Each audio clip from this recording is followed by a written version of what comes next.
Hi guys, welcome back to my YouTube channel that is Swapna's tutorial. So ನೀವೇ ನನ್ನ ಚಾನಲ್ಗೆ subscribe ಆಗಿಲ್ಲ ಅಂದರೆ ಪ್ಲೀಸ್ ಸಬ್ಸ್ಕ್ರೈಬ್ ಆಗಿ, ವೀಡಿಯೋಸ್ನ ಲೈಕ್ ಮಾಡಿ, ಶೇರ್ ಮಾಡಿ, ಹಾಗೆ ಕಮೆಂಟ್ ಮಾಡಿ.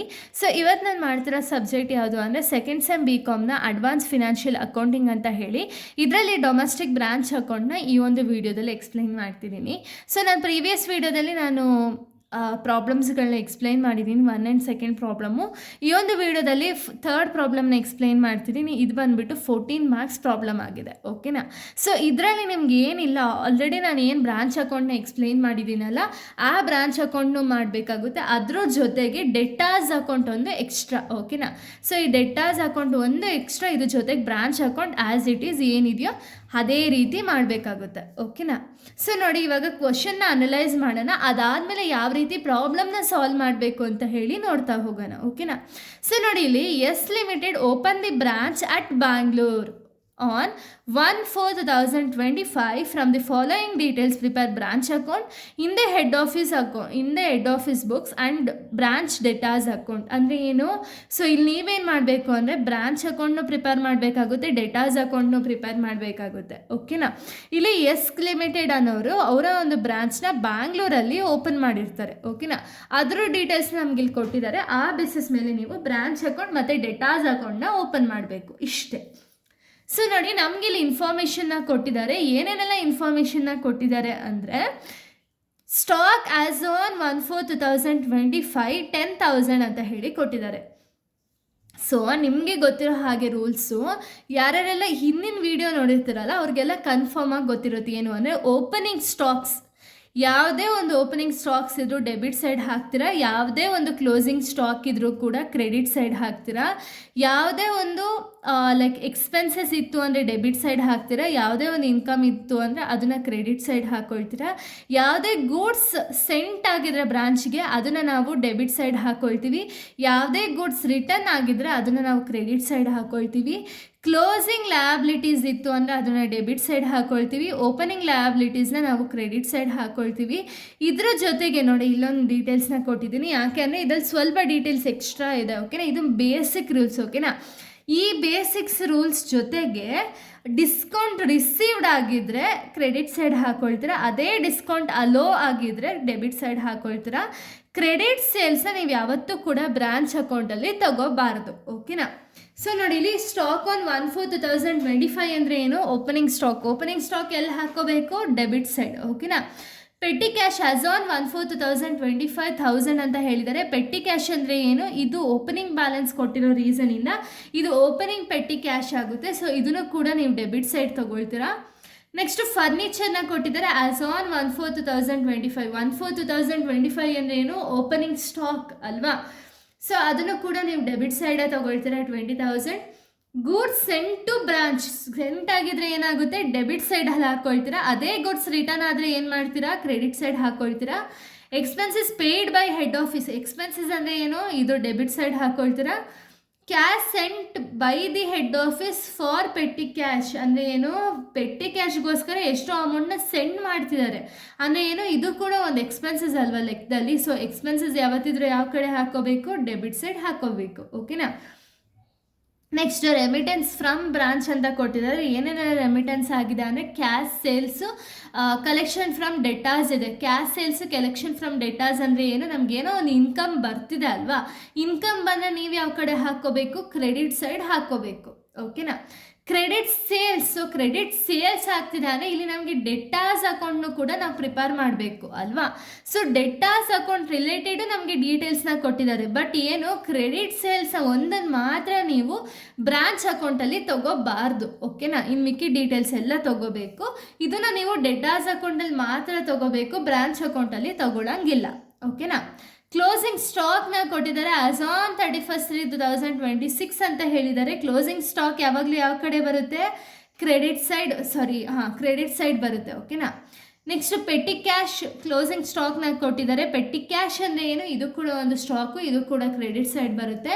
ಡೆಪ್ರಿಸಿಯೇಷನ್ ಆನ್ ಫರ್ನಿಚರ್ 10% ಅಂತ ಹೇಳಿದರೆ, ಡೆಪ್ರಿಸಿಯೇಷನ್ ಅಟ್ ಫರ್ನಿಚರು ಯೂಶಲಿ ನೀವು ಫರ್ನಿಚರ್ನ ಕ್ಯಾಲ್ಕುಲೇಟ್ ಮಾಡಬೇಕಾದ್ರೆ ಡೆಪ್ರಿಸಿಯೇಷನ್ ಜೊತೆಗೆ ತೊಗೊಳ್ತೀರಾ. ಓಕೆನಾ, ಇಲ್ಲಿ ಯಾವುದೇ ರೀತಿ ಮಂತ್ಸ್ನ ಕೊಟ್ಟಿಲ್ಲ. ಮಂತ್ಸ್ನ ಕೊಟ್ಟಿದ್ರೆ ನೀವೇನು ಮಾಡಬೇಕು ಅಂದರೆ ಡೆಪ್ರಿಸಿಯೇಷನ್ ಅಮೌಂಟ್ ಜೊತೆಗೆ, ಈಗ ಎಕ್ಸಾಂಪಲ್ ಫಾರ್ 2 months ಅಂತ ಹೇಳಿ ಕೊಟ್ಟಿದ್ರು ಅಥವಾ ಅವರೇ ಡೇಟ್ನ ಮೆನ್ಷನ್ ಮಾಡಿದ್ರು ಅಂದ್ಕೊಳ್ಳಿ, 1/6/2025 ಅಂತ ಹೇಳಿ ಮೆನ್ಷನ್ ಮಾಡಿದ್ರು ಅಂದರೆ, ಇವಾಗ ಏಪ್ರಿಲಲ್ವಾ ಸ್ಟಾರ್ಟ್ ಆಗಿರೋದು, ಏಪ್ರಿಲ್ ಮೇ ಜೂನ್ ಅಲ್ವಾ, ಅಂದರೆ 2 months ಗ್ಯಾಪ್ ಆಗುತ್ತೆ. 4, 5, 6th ನಮಗೆ ಓಪನಿಂಗ್ ಡೇಟ್ನ ಕೊಟ್ಟಿದ್ದಾರೆ. ಸೊ 2 months ಅಂದರೆ ಏನು, 2/12 ಅಂತ ತೊಗೊಂಡು ಆಮೇಲೆ ಮಲ್ಟಿಪ್ಲೈ ಮಾಡಿ ಹಾಕಬೇಕಿತ್ತು ಅಮೌಂಟ್ನ. ಓಕೆನಾ, ಬಟ್ ಇಲ್ಲಿ ಏನು ಅಂದರೆ ಆ ರೀತಿ ಏನೂ ಕೊಟ್ಟಿಲ್ಲ. ಸೊ ಅದಕ್ಕೆ ಆ್ಯಸ್ ಇಟ್ ಈಸ್ ಡೈರೆಕ್ಟಾಗಿ ಅಮೌಂಟ್ ಮೇಲೆ 10% ಮಾಡಿ ಹಾಕ್ಕೊಳ್ತೀರಾ. 10% ಜೊತೆಗೆ ಮಂತ್ಸ್ ಕೊಟ್ಟಿದ್ರೆ ಇಂಟು 2/12 ಅಂದರೆ 10% ಮಾಡಿಕೊಂಡು ಅದ್ರ ಜೊತೆಗೆ ಇಂಟು 2/12 ಮಾಡಬೇಕಿತ್ತು. ಬಟ್ ಇಲ್ಲಿ ಏನೂ ಇಲ್ಲ, ಆ್ಯಸ್ ಇಟ್ ಈಸ್ ತೊಗೊಳ್ತೀರಾ. ಓಕೆನಾ,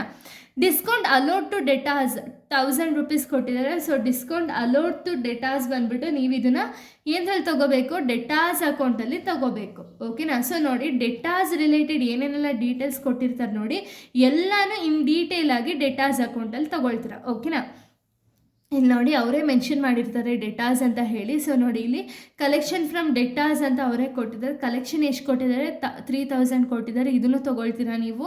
ಆಮೇಲೆ ಡಿಸ್ಕೌಂಟ್ ಅಲೋಡ್ನ ಕೊಟ್ಟಿದ್ದಾರೆ, ಇದನ್ನು ತೊಗೊಳ್ತೀರಾ. ಆಮೇಲೆ ಕ್ರೆಡಿಟ್ ಸೇಲ್ಸ್ನ ಕೊಟ್ಟಿದ್ದಾರೆ, ಇದನ್ನು ಕೂಡ ತೊಗೋಬೇಕಾಗುತ್ತೆ. ಆ ರೀತಿ ಅಂದರೆ ಡೆಟಾಸ್ ರಿಲೇಟೆಡ್ ಎಷ್ಟೇ ಐಟಮ್ಸ್ ಕೊಟ್ಟರು ಕೂಡ ಎಲ್ಲನೂ ಕೂಡ ಡೆಟಾಸ್ ಅಕೌಂಟಲ್ಲಿ ನೀವು ತೊಗೊಳ್ತಾ ಹೋಗಬೇಕು.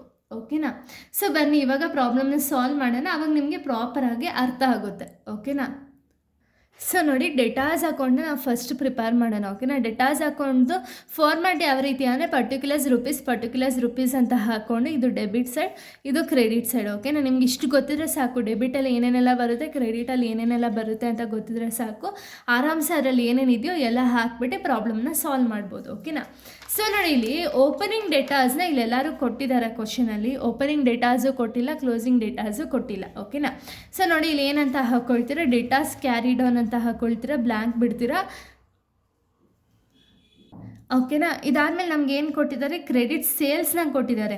ಸೊ ಕ್ರೆಡಿಟ್ ಸೇಲ್ಸ್ನ ನೀವು ಯಾವ ಕಡೆ ತೊಗೊಳ್ತೀರಾ, ಡೆಬಿಟ್ ಸೈಡ್ ಕ್ರೆಡಿಟ್ ಸೇಲ್ಸ್ನ ತೊಗೊಳ್ತೀರಾ. 5000 ಆ್ಯಸ್ ಇಟ್ ಈಸ್ 5000ನ ತೊಗೊಳ್ತೀರಾ. ಓಕೆನಾ, ಬಿಲ್ಸ್ ರಿಸೀವೇಬಲ್ ಇತ್ತು ಅಂದರೆ ಡೆಬಿಟ್ ಸೈಡ್ ಬರೀತಿದ್ರೆ, ಬಿಲ್ಸ್ ರಿಸೀವೇಬಲ್ ಇಲ್ಲಿ ಯಾವುದೂ ಇಲ್ಲ, ಸೊ ಅದಕ್ಕೆ ನಿಲ್ ಹಾಕೋಬೇಕಾಗುತ್ತೆ. ಓಕೆನಾ, ಸೊ ನೋಡಿ ಇಲ್ಲಿ ಇದು ಬ್ಯಾಲೆನ್ಸ್ ಬ್ರಾಡ್ ಡೌನ್, ಇದು ಬ್ಯಾಲೆನ್ಸ್ ಬ್ರಾಡ್ ಡೌನ್, ಇದು ಬ್ಯಾಲೆನ್ಸ್ ಕ್ಯಾರಿ ಡೌನ್. ಓಕೆನಾ, ಕ್ರೆಡಿಟ್ ಸೇಲ್ಸ್ ಇತ್ತು ಅಂದರೆ ಡೆಬಿಟ್ ಸೈಡ್ ತೊಗೊಳ್ತೀರಾ 5000. ಬಿಲ್ಸ್ ರಿಸೀವೇಬಲ್ ಇತ್ತು ಅಂದರೆ ಇಲ್ಲೇ ತೊಗೋಬೇಕಿತ್ತು, ಬಟ್ ಬಿಲ್ಸ್ ರಿಸೀವೇಬಲ್ ನಮಗೆ ಕೊಟ್ಟಿಲ್ಲ, ಸೊ ನಿಲ್ ಹಾಕ್ತೀನಿ. ಓಕೆನಾ, ಇದು ಬಿಕಾಸ್ ನಿಮಗೆ ಫಾರ್ಮ್ಯಾಟ್ ಗೊತ್ತಾಗಲಿ ಅಂತ ಮಾತ್ರ ಎಲ್ಲ ಡೀಟೇಲ್ಸು ಹಾಕಿರೋದು. ಬೈ ಕ್ಯಾಶ್ ಏನಾದ್ರು ನಿಮಗೆ ಕೊಟ್ಟಿದ್ರು ಇಲ್ಲಿ ಕ್ವಶನಲ್ಲಿ ಅಂದರೆ ಕ್ಯಾಶ್ ಹಾಕ್ಕೊಳ್ತಿದ್ರೆ, ಇಲ್ಲಾಂದರೆ ನಿಲ್ ಹಾಕ್ಕೊಳ್ತೀರಾ. ಓಕೆನಾ, ಸೊ ನೋಡಿ ಬೈ ಡಿಸ್ಕೌಂಟ್ ಅಲೋಡ್ ಕೊಟ್ಟಿದ್ದಾರೆ. ನೋಡಿ ಇಲ್ಲಿ ಏನೇನೆಲ್ಲ ಡೀಟೇಲ್ಸ್ ಕೊಟ್ಟಿದ್ದಾರೋ ರಿಲೇಟೆಡ್ ಟು ಡೇಟಾಸ್ ನಾವಿಲ್ಲಿ ತೊಗೊಳ್ತಾ ಹೋಗೋಣ. ಡಿಸ್ಕೌಂಟ್ ಅಲೋಡ್ ಕೊಟ್ಟಿದ್ದಾರೆ 1000 rupees, as it is discount ಅಲೋಡ್ನ ಕ್ರೆಡಿಟ್ ಸೈಡ್ ಹಾಕ್ಕೊಡೋಣ. ಕಲೆಕ್ಷನ್ ಫ್ರಮ್ ಡೇಟಾಸ್ನ ಕೊಟ್ಟಿದ್ದಾರೆ 3000, as it is collection from ಡೇಟಾಸ್ನ ಹಾಕ್ಕೊಳ್ಳೋಣ. ಇದು ಬಿಟ್ಟು ನಮಗೆ ಡೇಟಾಸ್ ರಿಲೇಟೆಡ್ ಇಡೀ ಪ್ರಾಬ್ಲಮಲ್ಲಿ ಎಲ್ಲಿ ಏನೂ ಕೂಡ ಡೀಟೇಲ್ಸ್ನ ಕೊಟ್ಟಿಲ್ಲ ಅಲ್ವಾ. ಸೊ ಇಷ್ಟೇ ಡೀಟೇಲ್ಸ್ನ ಕೊಟ್ಟಿರೋದು. ಇವಾಗ ಎರಡು ಕಡೆನೂ ಬ್ಯಾಲೆನ್ಸ್ ಮಾಡೋಣ. ಯಾವ ಕಡೆ ಹೈಯೆಸ್ಟ್ ಬರ್ತಿದೆ ಅಂದರೆ ಡೆಬಿಟ್ ಸೈಡ್ ಹೈಯೆಸ್ಟ್ ಬರ್ತಿದೆ. ಸೊ ಕ್ರೆಡಿಟ್ ಸೈಡ್ನ ಮೈನಸ್ ಮಾಡಿದಾಗ ನಿಮ್ಗೆ ಏನು ಬರುತ್ತೆ ಅದನ್ನು ನಾವು ಬ್ಯಾಲೆನ್ಸ್ ಕ್ಯಾರಿ ಡೌನ್ ಅಂತ ಹಾಕ್ಕೊಂಡು ಬ್ಯಾಲೆನ್ಸಿಂಗ್ ಫಿಗರ್ನ ಹಾಕ್ಕೊಳ್ತೀವಿ 1000 rupees. ಓಕೆನಾ, ಸೊ ಇವಾಗ ನಮಗೆ ಕ್ಲೋಸಿಂಗ್ ಡೇಟಾಸ್ ಎಷ್ಟು ಅಂತ ಹೇಳಿ ನಮ್ಗೆ ಆಲ್ರೆಡಿ ಗೊತ್ತಾಯಿತು 1000 rupees ಅಲ್ವಾ. ಬಟ್ ಓಪನಿಂಗ್ ಡೇಟಾಸ್ ನಮಗೆ ಗೊತ್ತಾಗಿಲ್ಲ. ಬೇಡ, ನಮಗೆ ಓಪನಿಂಗ್ ಡೇಟಾಸ್ನೇನು ನೆಸೆಸರಿ ಇಲ್ಲ, ಕ್ಲೋಸಿಂಗ್ ಡೇಟಾಸ್ ನಮಗೆ ನೆಸೆಸರಿ ಇದೆ. ಸೊ ಅದಕ್ಕೆ ಕ್ಲೋಸಿಂಗ್ ಡೇಟಾಸ್ ನಮ್ಗೆ ಎಷ್ಟಿದೆಯೋ ಅಷ್ಟು ನಮಗೆ ಗೊತ್ತಾಯಿತು. ಇದನ್ನು ನಾವು ಬ್ಯಾಲೆನ್ಸ್ ಕ್ಯಾರಿ ಡೌನ್ ಅಂತ ಹಾಕ್ಕೊಂಡು ಬ್ಯಾಲೆನ್ಸಿಂಗ್ ಫಿಗರ್ ಅಂತ ಹೇಳಿ ಸಿಕ್ಕಿದೆ. ಓಕೆನಾ, ಇಷ್ಟೇ ಡೇಟಾಸ್ ಅಕೌಂಟ್. ಇಲ್ಲಿ ಏನು ಫಾರ್ಮ್ಯಾಟ್ ಇದೆಯಲ್ಲ, ಈ ಫಾರ್ಮ್ಯಾಟಲ್ಲಿ ಏನೇನೆಲ್ಲ ಡೀಟೇಲ್ಸ್ ಇದೆಯಲ್ಲ ಅದನ್ನೆಲ್ಲ ಹಾಕ್ತೀರಾ, ಬರೀತೀರಾ ಅಷ್ಟೇ. ಓಕೆನಾ, next in the books of branch account ಅಂತ ಹಾಕಿ ಇವಾಗ ಬ್ರಾಂಚ್ ಅಕೌಂಟ್ನ ನೀವು ಪ್ರಿಪೇರ್ ಮಾಡಬೇಕಾಗುತ್ತೆ. ಸೊ ಬ್ರಾಂಚ್ ಅಕೌಂಟ್ ಫಾರ್ಮ್ಯಾಟ್ ಏನು, ಪರ್ಟಿಕ್ಯುಲರ್ಸ್ ರುಪೀಸ್ ಅಂತ ಹೇಳಿ 4 ಕಾಲಮ್ಸ್ನ ಹಾಕ್ಕೊಳ್ತೀರಾ. ಸೊ ಪರ್ಟಿಕ್ಯುಲರ್ಸಲ್ಲಿ ಫಸ್ಟ್ ನಮಗೆ ಓಪನಿಂಗ್ ಸ್ಟಾಕ್ಸ್ ಯಾವುದಾದ್ರು ಇದೆಯಲ್ಲ ಅದನ್ನೆಲ್ಲ ಬರಿಬೇಕಾಗುತ್ತೆ. ಕ್ರೆಡಿಟ್ ಸೈಡಲ್ಲಿ ಕ್ಲೋಸಿಂಗ್ ಸ್ಟಾಕ್ನೆಲ್ಲ ಬರಿಬೇಕಾಗುತ್ತೆ. ಓಕೆನಾ, ಬನ್ನಿ ಆ್ಯಸ್ ಇಟ್ ಈಸ್ ಫಾರ್ಮ್ಯಾಟ್ ವೈಸೇ ಹೋಗ್ತಾ ಹೋಗೋಣ. ಓಕೆನಾ, ಸೊ ನೋಡಿ ಇಲ್ಲಿ ಫಸ್ಟ್ ನಮ್ಗೆ ಏನು ಡೀಟೇಲ್ಸ್ ಕೊಟ್ಟಿದ್ದಾರೆ, ಸ್ಟಾಕ್ ಆ್ಯಸ್ ಆನ್ 1/4/2025 ₹10,000 ಅಂತ ಹೇಳಿದ್ದಾರೆ. ಇದೇನು ಓಪನಿಂಗ್ ಸ್ಟಾಕ್ ಅಂತ ಹೇಳಿ ಅರ್ಥ. ಓಕೆನಾ, opening stock as it is ಬರೆಯೋಣ. 1/4/2025 ₹10,000 ಆ್ಯಸ್ ಇಟ್ ಈಸ್ ಬರಿತೀನಿ. ಓಕೆನಾ, ಇದಾದಮೇಲೆ ನೆಕ್ಸ್ಟ್ ನಮ್ಗೆ ಏನು ಕೊಟ್ಟಿದ್ದಾರೆ ಅಂದರೆ ಪೆಟ್ಟಿ ಕ್ಯಾಶ್ನ ಕೊಟ್ಟಿದ್ದಾರೆ. ಆ್ಯಸ್ ಆನ್ 1/4/2025 1000 ಅಂತ ಕೊಟ್ಟಿದ್ದಾರೆ. As it is debit side ಬರೆಯೋಣ. ಓಕೆನಾ, next furniture on 1/4/2025 20,000. Furniture on 1/4/2025 ಅಂದರೆ ಏನು, ಓಪನಿಂಗ್ ಸ್ಟಾಕ್. ಓಕೆನಾ, ಓಪನಿಂಗ್ ಸ್ಟಾಕ್ನ ನೀವು ಯಾವ ಕಡೆ ಬರಿಬೇಕು, debit side. So debit side 20,000 as it is ಬರ್ಕೊಳ್ಳೋಣ. ಓಕೆನಾ, next goods send to branch. Send to branch ಅಂದರೆ ಏನು, ಗೂಡ್ಸ್ನ ಬ್ರಾಂಚಿಗೆ ಕಳಿಸ್ತಿದ್ದಾರೆ ಅಂದರೆ ಏನು, ಗೂಡ್ಸ್ ಸೆಂಡ್ ಆಗಿದ್ರೆ ಯಾವ ಕಡೆ ಬರೀತೀರಾ, ಡೆಬಿಟ್ ಸೈಡ್ ಬರೀತೀರಾ. ಅದೇ ಗೂಡ್ಸ್ ರಿಟರ್ನ್ ಆಗಿತ್ತು ಅಂದರೆ ಅದನ್ನು ಕ್ರೆಡಿಟ್ ಸೈಡ್ ಬರೀತೀರಾ. ಓಕೆನಾ, ಸೆಂಡ್ ಟು ಬ್ರಾಂಚ್ ಅಂದರೆ ಏನು, 5,000 ಡೆಬಿಟ್ ಸೈಡ್ ಬರೀತೀರಾ. ಅದೇ ಗೂಡ್ಸ್ ರಿಟರ್ನ್ ಫ್ರಮ್ ಬ್ರಾಂಚ್ 2,500 ಇತ್ತು ಅಂದರೆ ಅದನ್ನು ಕ್ರೆಡಿಟ್ ಸೈಡ್ ಹಾಕೋಬೇಕಾಗುತ್ತೆ. ಓಕೆನಾ, ಸೊ ನೆಕ್ಸ್ಟ್ ಇನ್ನೇನು ಕೊಟ್ಟಿದ್ದಾರೆ ಡೀಟೇಲ್ಸು ಅಂದರೆ expenses paid by head office 5,000 ಅಂತ ಹೇಳಿದ್ದಾರೆ. ಎಕ್ಸ್ಪೆನ್ಸಸ್ ಪೇಯ್ಡ್ ಅಂದರೆ ಏನು, ಎಕ್ಸ್ಪೆನ್ಸಸ್ ಅಲ್ವಾ. ಸೊ 5,000 ಆ್ಯಸ್ ಇಟ್ ಈಸ್ ಇಲ್ಲಿ ಬರೆಯೋಣ. ಎಕ್ಸ್ಪೆನ್ಸಸ್ ಅಂತ ಬರೆಯೋದು ಬೇಡ, ಬ್ಯಾಂಕ್ ಅಕೌಂಟ್ ಅಂತ ಹೇಳಿ ಮೆನ್ಷನ್ ಮಾಡೋಣ. ಓಕೆನಾ, next cash sent by head office for the petty cash ₹1,500. ಇದು ಕೂಡ ಒಂದು ಎಕ್ಸ್ಪೆನ್ಸಸ್ಸು. ಸೊ ಅದಕ್ಕೆ ಟು ಬ್ಯಾಂಕ್ ಅಕೌಂಟ್ ಅಂತ ಹಾಕಿ ಇದು ಕ್ಯಾಶ್ ಫಾರ್ ಪೆಟ್ಟಿ ಕ್ಯಾಶ್. ಓಕೆನಾ, ಇದು ನಾನು ಬ್ರಾಕೆಟಲ್ಲಿ ಮೆನ್ಷನ್ ಮಾಡಿದ್ದೀನಿ 1,500. ಇದನ್ನು ಕೂಡ ಆ್ಯಸ್ ಇಟ್ ಈಸ್ ಬರೆಯೋಣ. ಇದಾದಮೇಲೆ ನೆಕ್ಸ್ಟ್ ನಮ್ಗೆ ಏನು ಡೀಟೇಲ್ಸ್ನ ಕೊಟ್ಟಿದ್ದಾರೆ ಅಂದರೆ ರೆಮಿಟೆನ್ಸ್ ಫ್ರಮ್ ದಿ ಬ್ರಾಂಚ್ ಕ್ಯಾಸಸ್ ಮತ್ತು ಕಲೆಕ್ಷನ್ ಆಫ್ ದಿ ಡೇಟಾಸ್ ಅಂದರೆ ಏನು, ಇದೇನು ಕ್ರೆಡಿಟ್. ಓಕೆನಾ, ಅಂದರೆ ಏನೋ ಇನ್ಕಮ್ನ ಗೇನ್ ಮಾಡ್ತಿದ್ದೀವಿ. ಇನ್ಕಮ್ ಗೇನ್ ಆಗಿದ್ರೆ ಯಾವ ಕಡೆ ಬರಿಬೇಕು, ಅದನ್ನು ನಾವು ಕ್ರೆಡಿಟ್ ಸೈಡ್ ಹಾಕೊಳ್ತೀವಿ. ಆ್ಯಸ್ ಇಟ್ ಈಸ್ ಅಲ್ಲಿ ಏನಿದೆಯೋ ಅದನ್ನೇ ಹಾಕಿಬಿಟ್ಟು ಬರೆಯೋಣ. ಓಕೆನಾ, next closing stock as on 31/3/2026 15,000 ಕೊಟ್ಟಿದ್ದಾರೆ. ಕ್ಲೋಸಿಂಗ್ ಸ್ಟಾಕ್ನು ಆ್ಯಸ್ ಇಟ್ ಈಸ್ ಬರೆಯೋಣ ನಾವು. ಸೊ ನೋಡಿ ಕ್ಲೋಸಿಂಗ್ ಸ್ಟಾಕ್ ಅಂತ ಹಾಕ್ಬಿಟ್ಟು ಕ್ಲೋಸಿಂಗ್ ಸ್ಟಾಕ್ ಏನು ಅಮೌಂಟ್ ಇದೆಯಲ್ಲ ಒಂದು 15,000 ಅದನ್ನು ಆ್ಯಸ್ ಇಟ್ ಈಸ್ ಬರೆಯೋಣ. ಓಕೆನಾ, next petty cash as on 31/3/2026 110 ಅಂತ ಹೇಳಿದ್ದಾರೆ. ಪೆಟ್ಟಿ ಕ್ಯಾಶ್ದು ಕ್ಲೋಸಿಂಗ್ ಬ್ಯಾಲೆನ್ಸ್ ಬಂದುಬಿಟ್ಟು 110 ಆ್ಯಸ್ ಇಟ್ ಈಸ್ ಬರೆಯೋಣ. ಡೆಪ್ರಿಸಿಯೇಷನ್ ಆಫ್ ಫರ್ನಿಚರ್ 10% ಅಂತ ಹೇಳಿದ್ದಾರೆ. ಸೊ ಫರ್ನಿಚರ್ದು ಪ್ರಾಪರ್ ವ್ಯಾಲ್ಯೂ ಎಷ್ಟಿದೆ, 20,000 ವ್ಯಾಲ್ಯೂ ಇದೆ ಅಲ್ವಾ. 20,000 ಇಂಟು 10% ಮಾಡಿದ್ರೆ 2,000 ಬರುತ್ತೆ. ಸೊ 2,000ಅಲ್ಲಿ ಯಾವುದೇ ರೀತಿ ಮಂತ್ಸ್ನ ಮೆನ್ಷನ್ ಮಾಡಿಲ್ಲ. ಸೊ ಕಂಪ್ಲೀಟ್ 2,000 ಬಂದುಬಿಟ್ಟು ಡೆಪ್ರಿಸಿಯೇಷನ್ ಆಗುತ್ತೆ. ಓಕೆನಾ, ಸೊ 2,000 ಕಂಪ್ಲೀಟ್ ಅಮೌಂಟ್ನ ಹಾಕೋಬೇಕು. ನೆಕ್ಸ್ಟ್ ನಮ್ಗೆ ಏನು ಕೊಟ್ಟಿದ್ದಾರೆ, discount allowed to data. So discount allowed ಆಗಿದ್ರೆ ಎಲ್ಲಿ ತೊಗೊಳ್ತಿದ್ರೆ, ಇದನ್ನು ಯೂಶ್ವಲಿ ಡೇಟಾಸ್ ಅಕೌಂಟಲ್ಲಿ ತೊಗೊಂಡಿದ್ದೀರಾ. ಸೊ ಇಲ್ಲಿ ತೊಗೊಳ್ಳೋ ನೆಸೆಸರಿ ಇಲ್ಲ. ಓಕೆನಾ, ಕ್ರೆಡಿಟ್ ಸೇಲ್ಸು ಮತ್ತು ಡಿಸ್ಕೌಂಟ್ ಅಲೋದು ಇಲ್ಲಿ ತೊಗೊಳ್ಳೋ ಅವಶ್ಯಕತೆ ಇಲ್ಲ.